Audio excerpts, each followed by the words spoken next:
सभी पंडाल में आओ, सभी पंडाल में कर लिया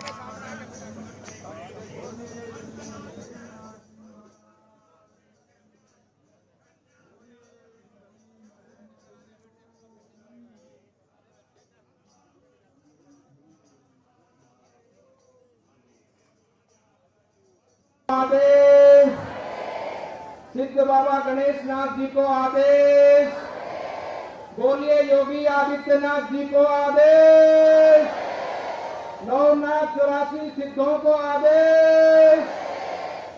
आज ये हमारा परम सौभाग्य है कि आज नाथ संप्रदाय के सिद्ध योगेश्वरों की इस तपोभूमि पर हमारे नाथ संप्रदाय के अध्यक्ष गोरक्ष पीठाधीश्वर उत्तर प्रदेश के माननीय मुख्यमंत्री श्री योगी आदित्यनाथ जी का आज इस पवित्र भूमि पर आगमन हुआ है।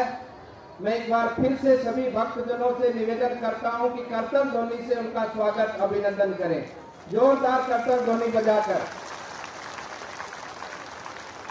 साथ ही में मंच पर विराजमान है हमारे 8 मानधारी महंत पीर योगेश्वर, जिनमें से पेवा जो अपने यहीं से नजदीक में है वहां से श्री शेरनाथ जी महाराज, यहां से उजाना से श्री राजनाथ जी महाराज, गनौरी से श्री हरिनाथ जी महाराज, पंजाब हीरो कला से श्री पूरननाथ जी महाराज, रायसन से श्री लहरनाथ जी महाराज, कोट कला से श्री जिताईनाथ जी महाराज और हमारी जमात के महंत 12 के श्री कृष्णनाथ जी महाराज और 18 के श्री समुद्रनाथ जी महाराज और मंच पर विराजमान समस्त सिद्ध पुरुष योगेश्वर और सभी भक्तजन जो बड़ी संख्या में माताएं, हमारे बुजुर्ग युवा साथी इस पूरे मेला प्रांगण में जो भक्ति में इस आनंद का आशीर्वाद भी ले रहे हैं और प्रसाद भी ले रहे हैं, आप सबको मैं सादर नमन करता हूं, आपको प्रणाम करता हूं।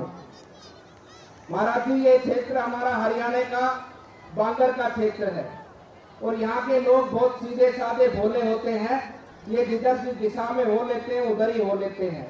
लेकिन ये मैं बात पूरे विश्वास के साथ मैं कह सकता हूँ कि आज न केवल हरियाणा, पूरा देश और दुनिया का एक एक नागरिक माननीय योगी आदित्यनाथ जी के साथ खड़ा है और उनके माध्यम से देश को आगे बढ़ाने के लिए तत्पर है।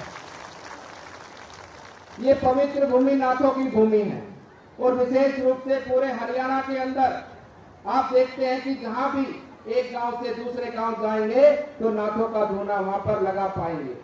नाथों ने विशेष रूप से इस पवित्र भूमि पर से देश की आजादी से पूर्व का समय हो, जब अंग्रेजों का राज था, उससे भी पूर्व का समय जब मुगलों का राज था, तो नाथों ने विशेष रूप से अपने समाज को, सनातन धर्म को बचाने का कार्य किया है। मैं एक बहुत बड़े विद्वान के पास में एक समय पर बैठा था, उन्होंने ये अध्ययन किया और ये पाया कि ये जो हमारी सनातन संस्कृति है, इस पे लगभग 900 वर्षों तक मुगलों का, अंग्रेजों का शासन रहा और इतना सा छोटा सा देश होने के बावजूद भी ये सनातन धर्म को वो लोग खत्म नहीं कर पाए। ऐसे ऐसे शासक इस देश में आए जिन्होंने ये संकल्प लिया कि वो भोजन भी करते थे तो एक मण जनेऊ तोलकर अपने पास में रखते थे। उसका अर्थ है कि कम से कम भी 40 से 50 हजार हमारे हिंदू भाइयों को मारकर फिर वो लोग भोजन करते थे। लेकिन ये सनातन भूमि कभी खत्म नहीं है, धर्म कभी खत्म नहीं हुआ। उसके पीछे सबसे बड़ा कोई कारण है तो ये संत परंपरा है, ये नाथ संप्रदाय है, जिसके माध्यम से पूरे देश के भक्तजन, हमारे समाज के लोग, सनातन धर्म के लोग उसके साथ जुड़कर रहे। और आगे भी इसी प्रकार से मैं आप सभी भक्तों से इस मंच के माध्यम से यही कहना चाहूंगा कि ऐसे भंडारों के माध्यम से यही आवाज और यही आशीर्वाद आप सबके बीच में गुंजायमान हो कि हम सब लोग एक दूसरे का हाथ पकड़कर, एक दूसरे का साथ देकर अपने इस देश को आगे बढ़ाने का कार्य करें। हमारे आसपास में कौन सा ऐसा वातावरण है जिसके माध्यम से हमारे देश को हानि होती है या हमारे समाज की मर्यादाओं का खंडन होता है। हम उन परंपराओं को, उन मान्यताओं को, ऐसे जो प्रकल्प हमारे आसपास में चलते हैं उनसे बचने का कार्य करें और विशेष रूप से हमारी जो युवा पीढ़ी है उसमें संस्कारों का बीज रोपण हो, हमारी युवा पीढ़ी शिक्षित और विद्वान हो और आने वाले समय पर हमारे इस देश का भविष्य बने। इस देश को दुनिया के मंच पर, दुनिया के माध्यम से इस देश की आवश्यकता पूरे राष्ट्र और संसार को है। इस देश की परंपरा के माध्यम से संसार जुड़ सकता है। उस भावना से हम इस पवित्र भूमि से संकल्प लेकर आगे बढ़े और इस पवित्र भूमि से सिद्धों का आशीर्वाद लेकर जो भी हमारे अंदर बुराइयां हैं उन बुराइयों को यहाँ पर त्याग कर और अपने देश और सनातन धर्म को आगे बढ़ाने का आप सब लोग मिलकर कार्य करें। मैं आज ज्यादा समय नहीं लूंगा क्योंकि हम सब सुनने आए हैं हमारे परम पूज्य योगी आदित्यनाथ जी महाराज को और आप सबको उनके उद्बोधन के माध्यम से जो ऊर्जा मिलने वाली है उस ऊर्जा को शक्ति में परिवर्तन कर उसको अपने देश हित में लगाने का आप सब लोग मिलकर कार्य करें। आप सबका बहुत बहुत धन्यवाद। एक बार पुनः मेरे साथ में सभी सिद्धों को आदेश बोलना है। बोलिए महायोगी गुरु गोरक्षनाथ जी को आदेश, बोलिए समस्त 984 सिद्धों को आदेश, सभी भक्तों को आदेश। आप सबका बहुत बहुत धन्यवाद। श्री बालकनाथ जी ने बड़े अच्छे विचार रखे सनातन धर्म के बारे में, संस्कारों के बारे में। एक बार जोरदार क्लैपिंग हो जाए, धन्यवाद कीजिए। अब मैं आमंत्रित करना चाहूंगा फिर श्री महान श्री शेरनाथ जी को, जो पेहरा से हैं, वो अपने विचार रखें। मैं उनको आमंत्रित करता हूं।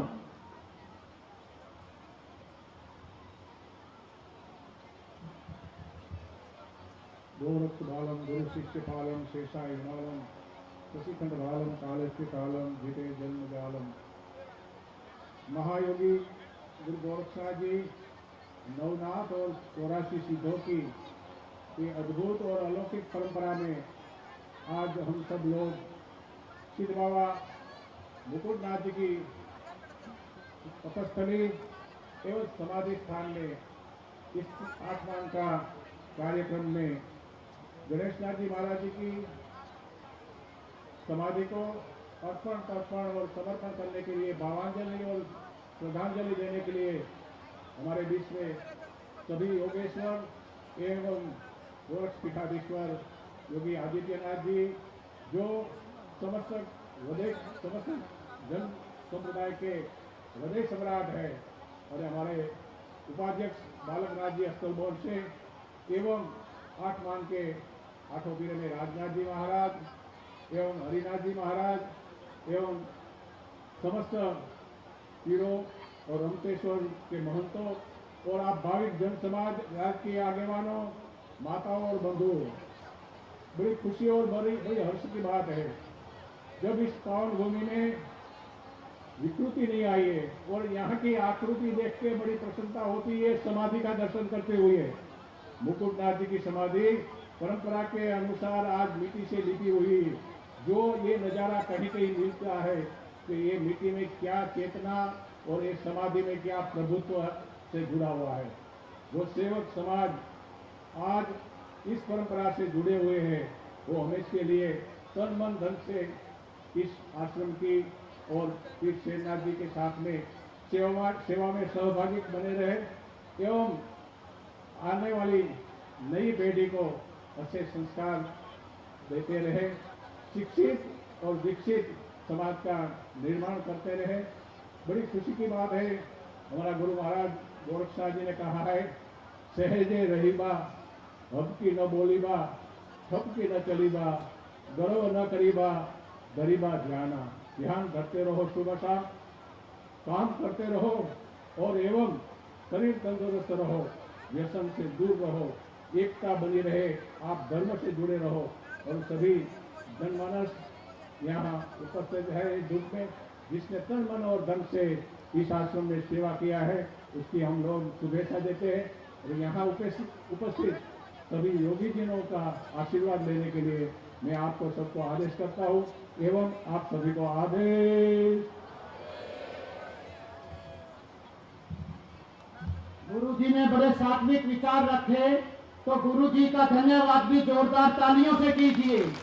और आप जिस पल का इंतजार था वो पल आने वाला है, और मैं आमंत्रित करता हूँ महान श्री योगी श्री आदित्यनाथ जी को, माननीय मुख्यमंत्री उत्तर प्रदेश, वो आए और सारी सभा को एक हर्ष से उल्लास से भरते इस पंडाल को मैं आमंत्रित करता हूँ कि वो मंच पर आए। सियावर रामचंद्र भगवान की, सियावर रामचंद्र भगवान की, सत्य सनातन धर्म की, सत्य सनातन धर्म की, भारत माता की, भारत माता की। शंभू जति गुरु गोरक्षनाथ जी महाराज की, शंभू जति गुरु गोरक्षनाथ जी महाराज की, दादा गुरु मच्छेंद्र नाथ जी महाराज की, दादा गुरु मच्छेंद्र नाथ जी महाराज की, सिद्ध शिरोमणि बाबा मुकुटनाथ जी महाराज की, सिद्ध शिरोमणि बाबा मुकुटनाथ जी महाराज की, ब्रह्मलीन पीर शंकरनाथ जी महाराज की, ब्रह्मलीन पीर शंकरनाथ जी महाराज की, ब्रह्मलीन पीर गणेशनाथ जी महाराज की, ब्रह्मलीन पीर गणेशनाथ जी महाराज की। नमः पार्वती पतिये हर हर।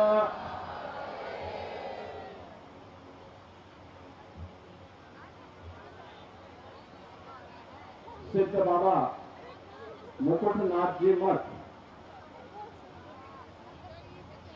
सोंगल में ब्रह्मलीन महंत पीर गणेशनाथ जी महाराज की 8 मान का भंडारा और संख्याढाल कार्यक्रम में आज इस मंच पर उपस्थित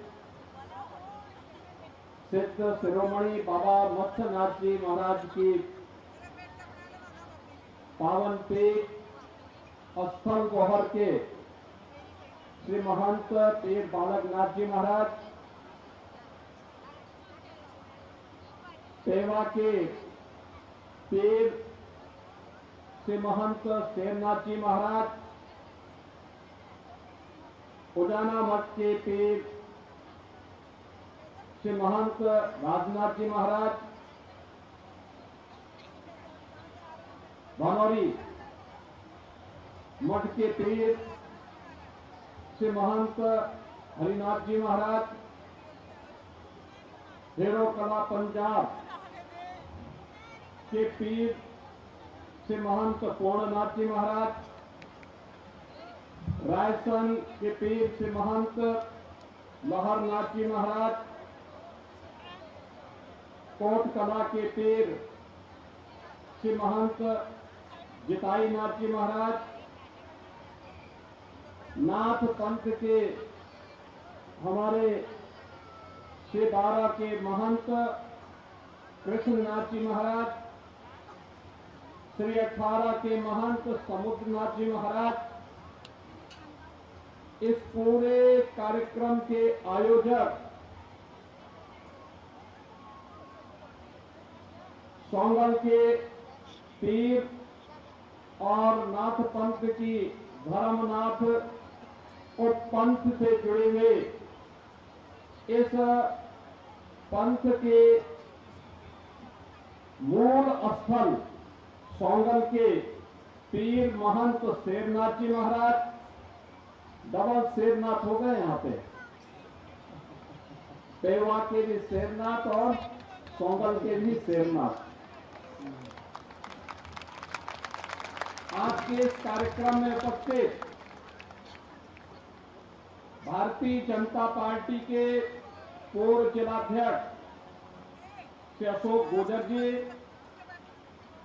मुनीष कटवाड़ जी, पूर्व मंत्री कमलेश डाडा जी और आज के इस धर्म सभा में उपस्थित सोंगल और आसपास से जुड़े हुए हमारे सभी उपस्थित धर्म प्रेमी बहनों और माताओं बहनों,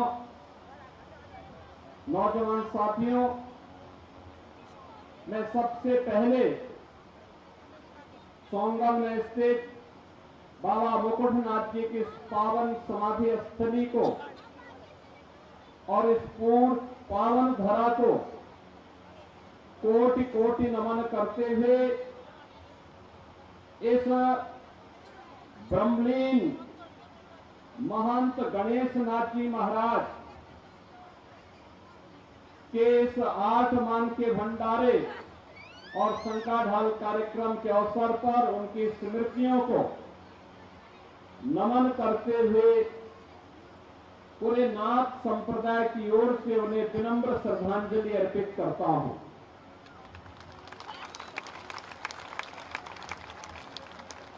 कई दशकों के बाद सोंगल में इतना बड़ा संतों का, योगेश्वरों का जमावड़ा और भक्तों का जमावड़ा सोंगल के इस ऐतिहासिक स्थल पर इस पौराणिक और अत्यंत श्रद्धा से युक्त सिद्धों और योगेश्वरों की तप से जिस भूमि ने अपना प्रभाव हर युग में दिखाया है, आज इस पावन धरा पर इस पावन भंडारा और धर्म सभा के माध्यम से आप सब का दर्शन और आपके माध्यम से उस पावन गुरु परंपरा को नमन करने का अवसर प्राप्त हो रहा है। मैं इस अवसर पर आप सभी का हृदय से अभिवादन करता हूं। मैं धन्यवाद दूंगा सोंगल के पीर हमारे महंत शेरनाथ जी महाराज को, जिन्होंने अपनी गुरु परंपरा के प्रति अपनी श्रद्धा को व्यक्त करते हुए इस 8 मान के भंडारे और शंकाढाल कार्यक्रम को आयोजित करने का निर्णय लिया। स्वाभाविक रूप से आप सबका सहयोग रहा तो उन्होंने यह निर्णय ले लिया और एक कार्यक्रम आयोजित हो रहा है और इतनी भारी संख्या में योगेश्वर मंच पर भी और सामने भी आप सभी भक्तों की उपस्थिति मैं जानता हूं कल इससे भी डबल संख्या में लोग आएंगे और ये उपस्थिति आपकी बताती है कि सनातन की ध्वज पताका हमेशा इन पूज्य संतों के सानिध्य में ऊंची रहेगी, उसको कोई झुका नहीं सकता है, कोई ताकत झुका नहीं सकती है। ये जो भंडारा और संकट ढाल का कार्यक्रम है,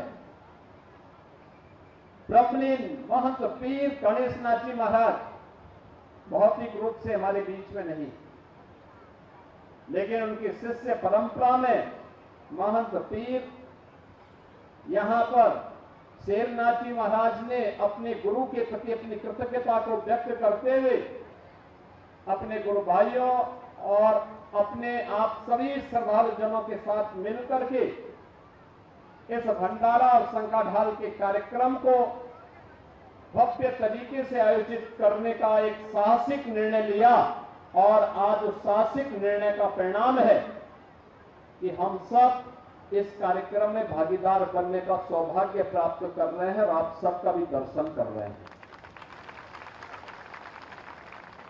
बहनों और भाइयों, यही तो है सनातन धर्म की असली पहचान। जीते जी को सम्मान देना ही है, लेकिन जब भौतिक रूप से न रहे तब भी कृतज्ञता का वह भाव अपनी गुरु परंपरा के प्रति, अपने पूर्वजों के प्रति इसी प्रकार से बना रहे। इस भाव के साथ आज हम सब यहां पर आए हैं कि पीर गणेश नाथ जी महाराज ने सौंगल के विकास के लिए, इस पीठ के विकास के लिए, इस सिद्ध स्थल के विकास के लिए, इसको बनाए रखने के लिए जो तप की थी, जो साधना की थी, उस तप और साधना का परिणाम आज इस भंडारा और संकाढाल कार्यक्रम के माध्यम से हम सबको देखने को मिल रहा है। और इसीलिए उनके प्रति कृतज्ञता ज्ञापित करने के लिए सभी योगेश्वर, खड़ दर्शन संप्रदाय के हमारे पूज्य संतजन, ये जितने योगेश्वर यहां बैठे हुए हजारों की संख्या में और श्रद्धालु जन बैठे हुए हैं, ये सब उस कृतज्ञता के भाव के साथ जुड़े हुए हैं। यही तो है हमारे सनातन धर्म की पहचान। कृते च प्रतिकृतव्यम ऐसा धर्म सनातन। सनातन धर्म क्या है? अगर किसी ने हमारे प्रति कुछ योगदान दिया है तो उस योगदान के प्रति किए जाने वाली कृतज्ञता ही वास्तविक सनातन धर्म की पहचान है। हम सनातनी हैं इसलिए क्योंकि अपने से बड़ों का सम्मान करते हैं और जीते जी को सम्मान देते हैं, लेकिन अगर भौतिक रूप से वह नहीं रहा तो उसके प्रति कृतज्ञता ज्ञापित करने के लिए इस प्रकार का आयोजन करके उसका स्मरण करते हैं और उनकी अच्छाइयों से प्रेरणा प्राप्त करते हैं। यही हमारी ताकत है, यही हमारी ताकत है। और एक पंजाब हरियाणा का एक क्षेत्र तो वैसे भी वीर भूमि रही है, भक्ति भूमि रही है। इसके रज रज में सिखों का प्रभाव देखने को मिला है। कहते हैं जब विश्व विजेता बनने का सपना देख करके सिकंदर भारत पर चढ़ाई करने के लिए आया, उसके मन में एक अहंकार था। अहंकार इस बात का था कि वह विश्व विजेता बन जाएगा। तो जिस देश में जाता था उस देश का शासन उसके सामने नतमस्तक हो जाता था। उसने इसी गलतफहमी में भारत पर हमला करने का दुस्साहस किया और जब वह भारत के अंदर उसके सैनिक घुसने की दिशा में उसके सैनिक घुसने के लिए आए तो आपने देखा होगा उसे बताया गया उसके सेना का पड़ाव पड़ा हुआ था और कहते हैं कि जब उसके सैनिकों के पड़ाव में किसी एक ने उसे बताया कि यहां एक योगी है बड़ा सिद्ध है, चमत्कारिक है, वो जो बोल देता है वो सिद्ध हो जाता है। उसने कहा कि उस योगी को बुला के लाओ। तो उसके सिपा सलार गए। उन्होंने कहा कि सिकंदर, विश्व विजेता सिकंदर बुला रहे हैं। उन्होंने कहा कि कौन सिकंदर? हमारा योगेश्वर, सिद्ध योगेश्वर बोलता है, कौन सिकंदर? अरे उन्होंने कहा, उसके सैनिकों ने कहा कि जो विश्व विजेता है। उसने कहा विश्व विजेता मनुष्य नहीं हो सकता है, गफलत मत पालो, और हम कोई सिकंदर को नहीं मानते। उसके सैनिक वापस गए। उन्होंने सिकंदर को बोला कि भाई ये तो जो योगेश्वर है ये काफी चमत्कारिक है, लेकिन वो कहता है कि हम सिकंदर को नहीं मानते हैं। अगर आपका देश हो तो हम उसमें बल प्रयोग करें। सिकंदर ने कहा नहीं, मैं स्वयं चलता हूं। बहनों और भाइयों, जब वो सिंध के तट पर बैठे हुए सिद्ध योगेश्वर के पास जाते हैं, वह मानता था कि मैं विश्व विजेता बनने का सपना देख रहा हूं, तो जैसे राजे रजवाड़ों ने मेरे सामने नतमस्तक होकर के तमाम देशों ने उनके सामने आत्मसमर्पण किया, ऐसे ही यह सन्यासी या योगेश्वर या योगी भी करेगा। लेकिन जब सिकंदर सामने आता है, उसके सिपा सालार बोलते हैं कि सिकंदर महान आए हैं, इन्हें सम्मान मिलना चाहिए। योगेश्वर अपने आसन में जमा रहा और सन्यासी अपने आसन से नहीं उठा। सिकंदर को लगा कि मेरा अपमान कर रहा। उन्होंने पूछा उसको कि भाई मुझे पहचानते नहीं, मैं तो सिकंदर हूं। उन्होंने कहा भी देखो, मैं केवल मनुष्य को पहचानता हूं, ईश्वर के अलावा मैं किसी को नहीं मानता हूं। और ईश्वर सबसे महान है, सबसे बड़ा ईश्वर है जो अपनी कृपा सब पर समान रूप से बरसाता है। आप ईश्वर से बड़े नहीं हो सकते हैं, और जो ईश्वर से बड़ा नहीं हो सकता, मैं उसको महान नहीं मान सकता। आप देख रहे होंगे कि पूरी सेना और सिकंदर को उसी के सामने नतमस्तक होना पड़ा। और सन्यासी ने उनको कहा, ये भारत भूमि है, याद करना, अभी तो ये पहला मुकाबला है, आगे बढ़ोगे तो वापस नहीं जा पाओगे। अच्छा होगा चुपचाप वापस चले जाओ, नहीं तो वापस जाने का मौका भी नहीं मिलेगा।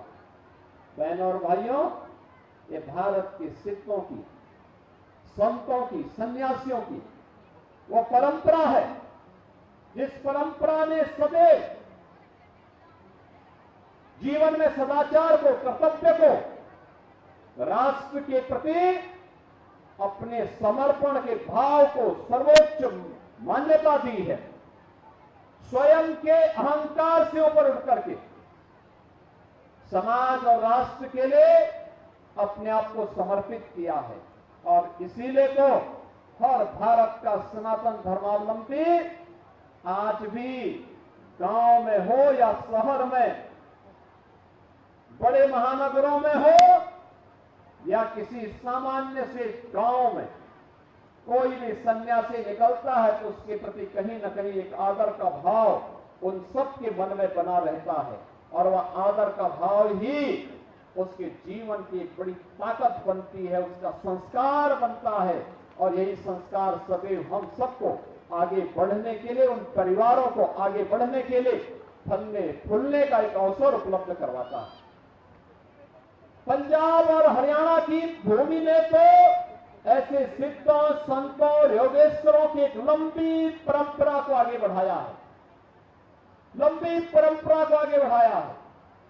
और उस परंपरा ने ही देश के अंदर सुरक्षा का एक ऐसा अवैध दुर्ग खड़ा किया कि कोई विदेशी आक्रांता आसानी से भारत के अंदर घुसने का दुस्साहस नहीं कर पाया। संत शक्ति जागरूक होगी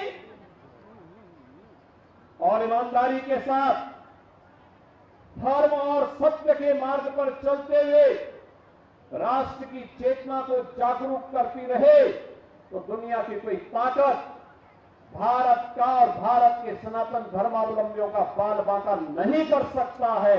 ये हम सबको हमेशा ध्यान में रखना होगा। बहनों और भाइयों, जो श्रद्धा और समर्पण का भाव है यह हमें विनम्र बनाता है, यह हमें संस्कारित करता है, यह हमें हमारे कर्तव्यों के प्रति बोध कराता है, यह हमें अपने पूर्वजों के प्रति कृतज्ञता का भाव और समाज और राष्ट्र के लिए अगर किसी ने कुछ किया है उनके प्रति भी आभार व्यक्त करने की एक नई प्रेरणा हम सबको प्रदान करता है। हम सबका भी दायित्व बनता है हम भी इसमें कुछ योगदान दें, हम भी इसमें कुछ योगदान दें।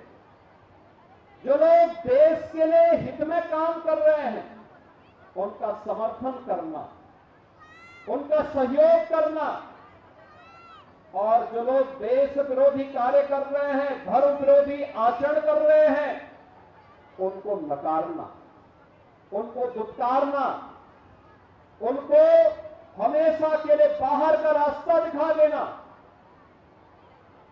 आप याद करिए, भारत का कोई ऐसा धर्मावलंबी नहीं होगा, सनातन धर्मावलंबी नहीं होगा जिसके मन में ठीस न रही हो कि अयोध्या में, अयोध्या धाम में प्रभु राम लला का भव्य मंदिर बनना चाहिए। हर व्यक्ति चाहता था अयोध्या में राम का भव्य मंदिर का निर्माण हो। बहुत सारे लोग ऐसे थे, करोड़ों लोग ऐसे थे जो कभी अयोध्या नहीं गए होंगे, आज भी नहीं जा पाए होंगे, लेकिन उनके मन में था कि राम भारत के सनातन के प्रतीक हैं, भारत के प्रतीक हैं, भारत जैसे राष्ट्र के आधार स्तंभ हैं, उनका भव्य मंदिर बनना चाहिए। गुलामी की बेड़ियों को तोड़ने का कार्य होना चाहिए। बहनों और भाइयों, 500 वर्ष पहले विदेशी आक्रांता ने अयोध्या में राम जन्मभूमि पर प्रभु श्री राम के मंदिर को अपवित्र करते हुए क्षतिग्रस्त कर दिया था। दिन बीतते गए, वर्ष बीतते गए, हिंदू संघर्ष करता रहा, कोई उसकी बात को सुनने वाला नहीं था।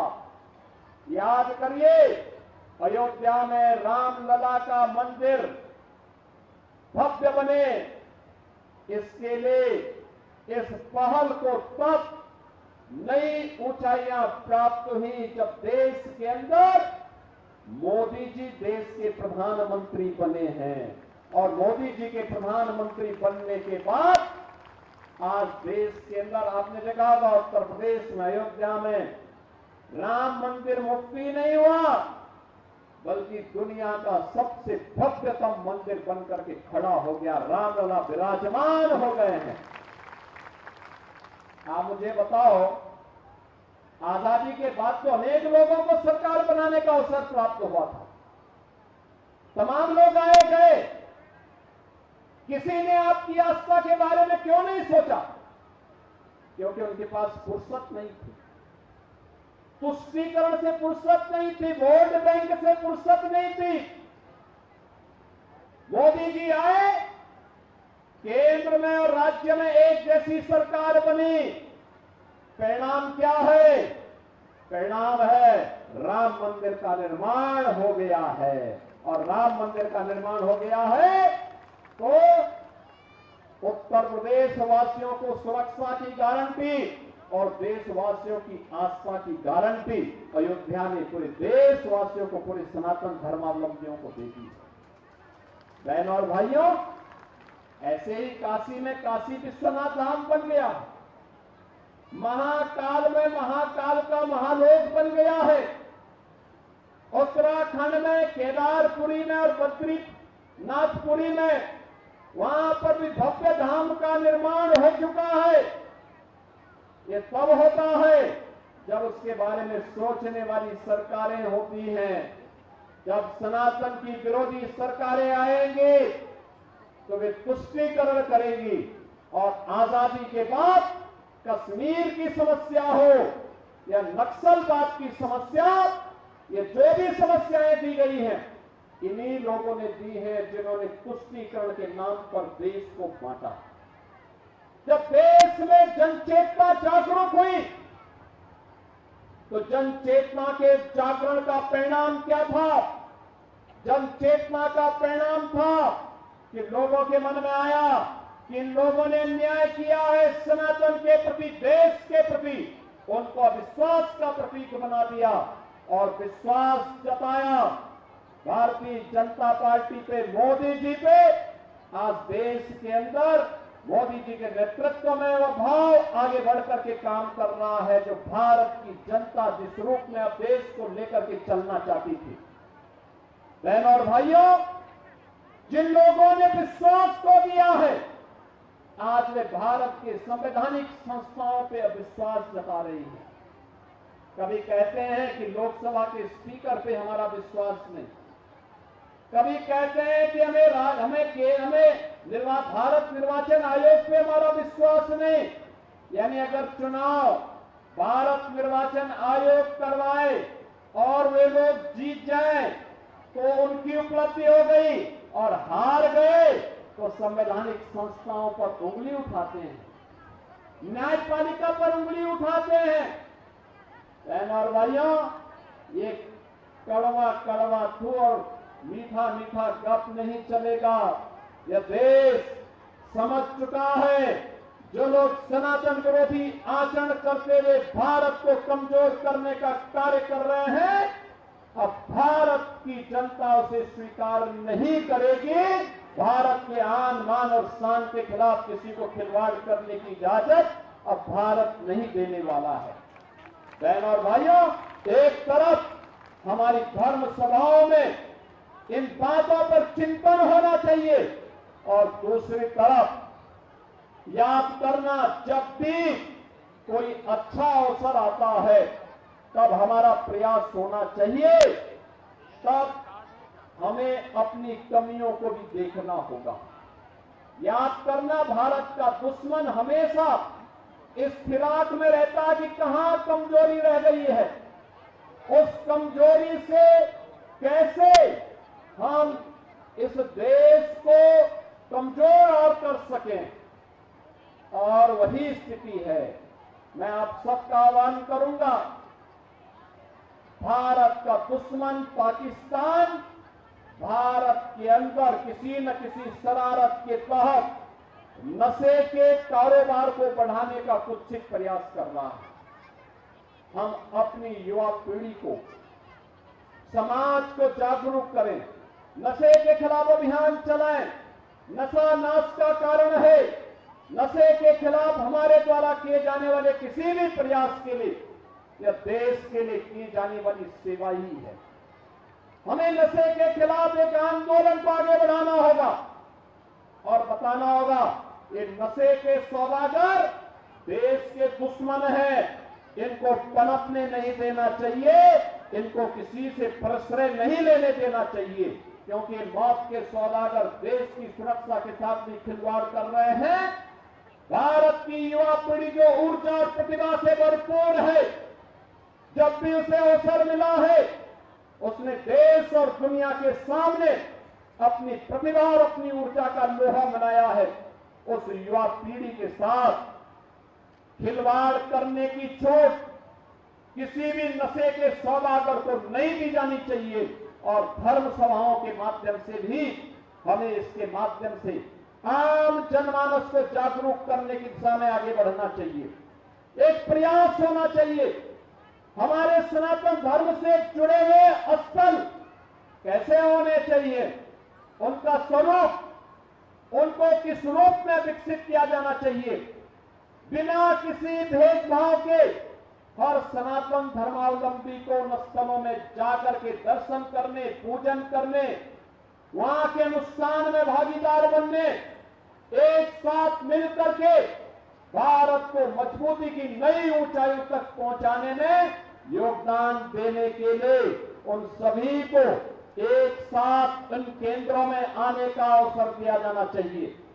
हमारे धर्मस्थल केवल पूजा के स्थल मात्र नहीं है, जिन्हें धर्मस्थल कहते हैं, या केवल आस्था के केंद्र नहीं है, ये राष्ट्र की चेतना के भी केंद्र होते हैं।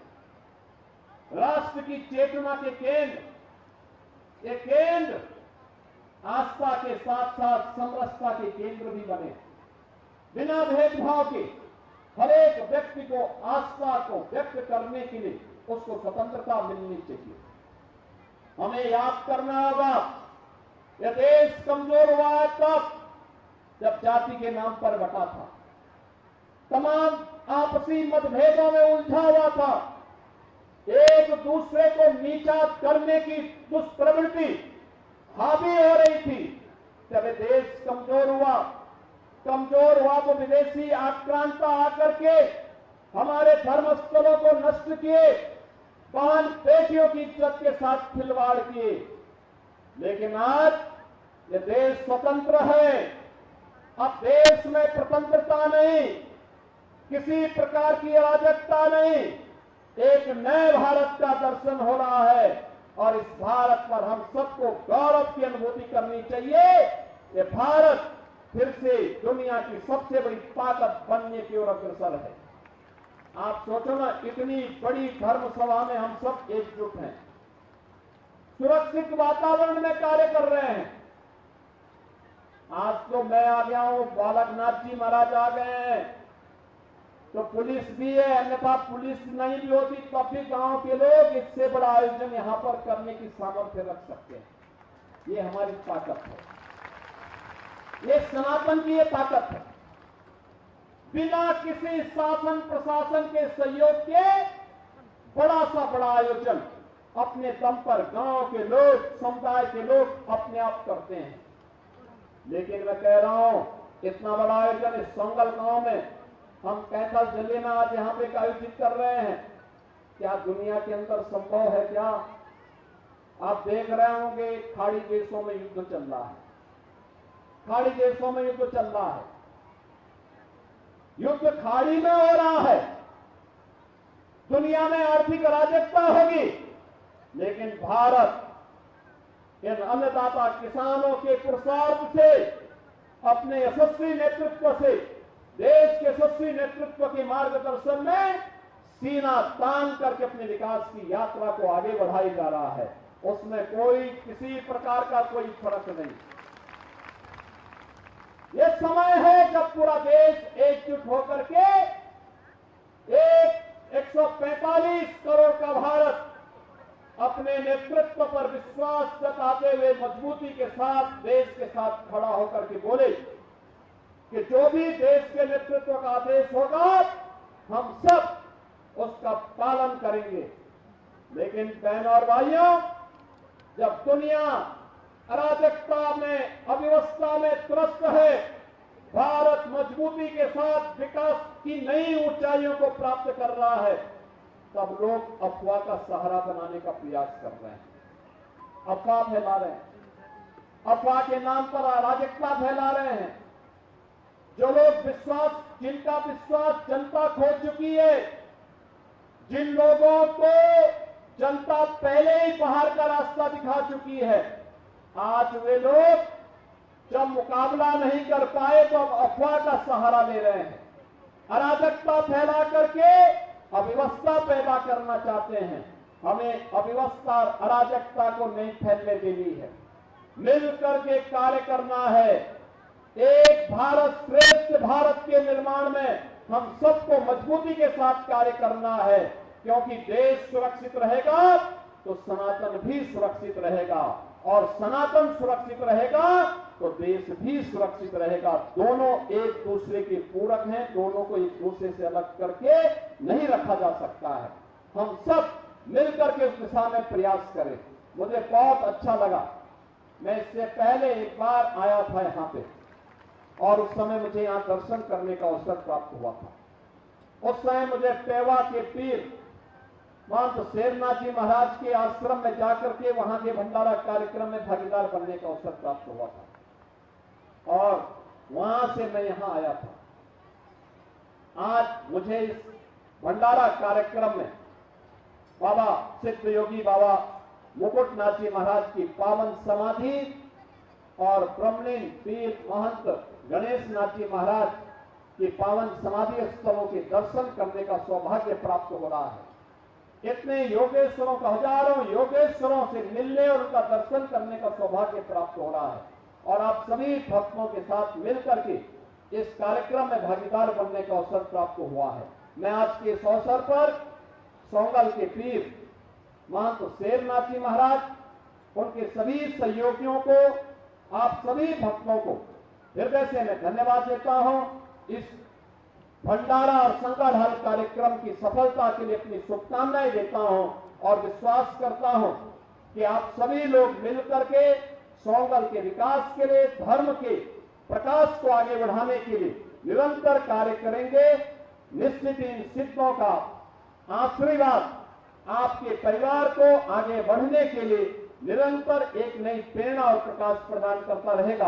आप सबके प्रति मेरी मंगल में शुभकामनाएं हैं। नमः पार्वती पतिये हर हर महादेव। बोलिए श्री शंभू जति गुरु गोरक्षनाथ जी महाराज जी की जय। बोलिए योगी आदित्यनाथ जी महाराज। अब इसके बाद में जो हमारे परंपरा के श्लोक सदर का रस्म किया जाएगा, जिसमें शेरनाथ जी को यहाँ आज पीर की जो पदवी दी जाएगी उसका आयोजन किया जाएगा। सर्वप्रथम हमारे महंत योगी आदित्यनाथ जी और 8 पीरों के बालकनाथ जी और उनके सारे पहले सदर का रस्म करेंगे, फिर गांव की सदर उड़ाई जाएगी, तो सभी इस उत्सव का आनंद।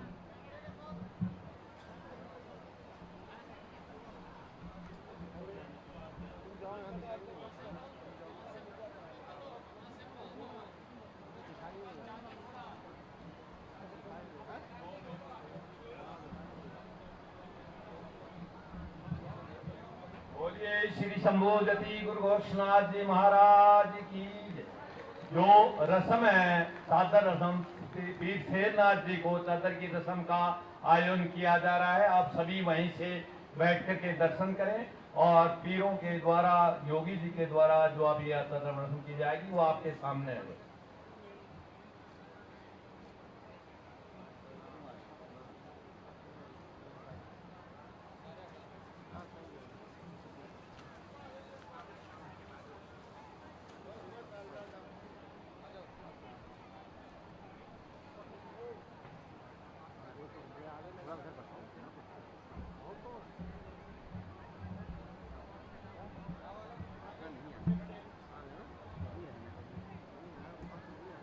पांच आदमी माननीय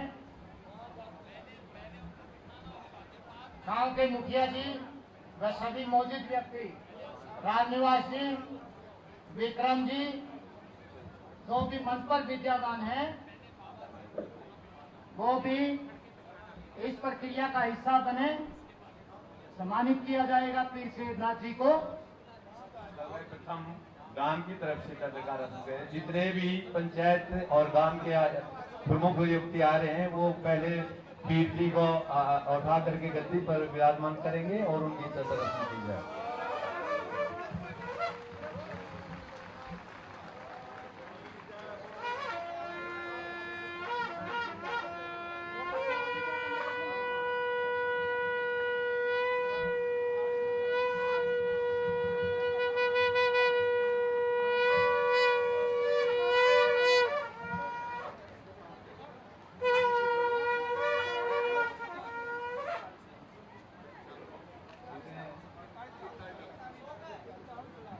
गांव सोंगल की तरफ से 1,41 लाख रुपए योगी शेरनाथ जी को महंत नियुक्त किया गया है। गांव सोंगल की तरफ से 41 लाख और 1 कतर। श्री शंभू जति गुरु गोरक्षनाथ जी महाराज की जय। गांव की तरफ से 41,000 रुपए और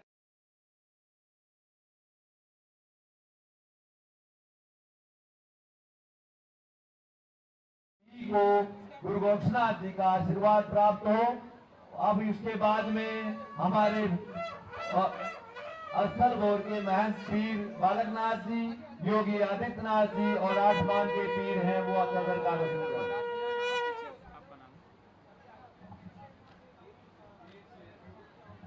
साथ में सभी मानधारी पीर योगी आदित्यनाथ जी के साथ में महंत योगी शेरनाथ जी को चद्दर उड़ा रहे हैं और तिलक कर रहे हैं। बोलिए गुरु गोरक्षनाथ जी महाराज की, श्री सिद्ध बाबा मुकुटनाथ जी महाराज की, महंत योगी पीर शेरनाथ जी महाराज की, सर्व सिद्धों की, नगर खेड़े की। अभी जयकारे आप लोग लगाते रहिए ताकि ऊंचा बनी रहे। नवनाथों की बोलो, काशी सिद्धों की, बाबा मुकुटनाथ की बोलो, बाबा श्री शेरनाथ जी की बोलो, बाबा श्री गणेशनाथ जी की, सनातन धर्म की।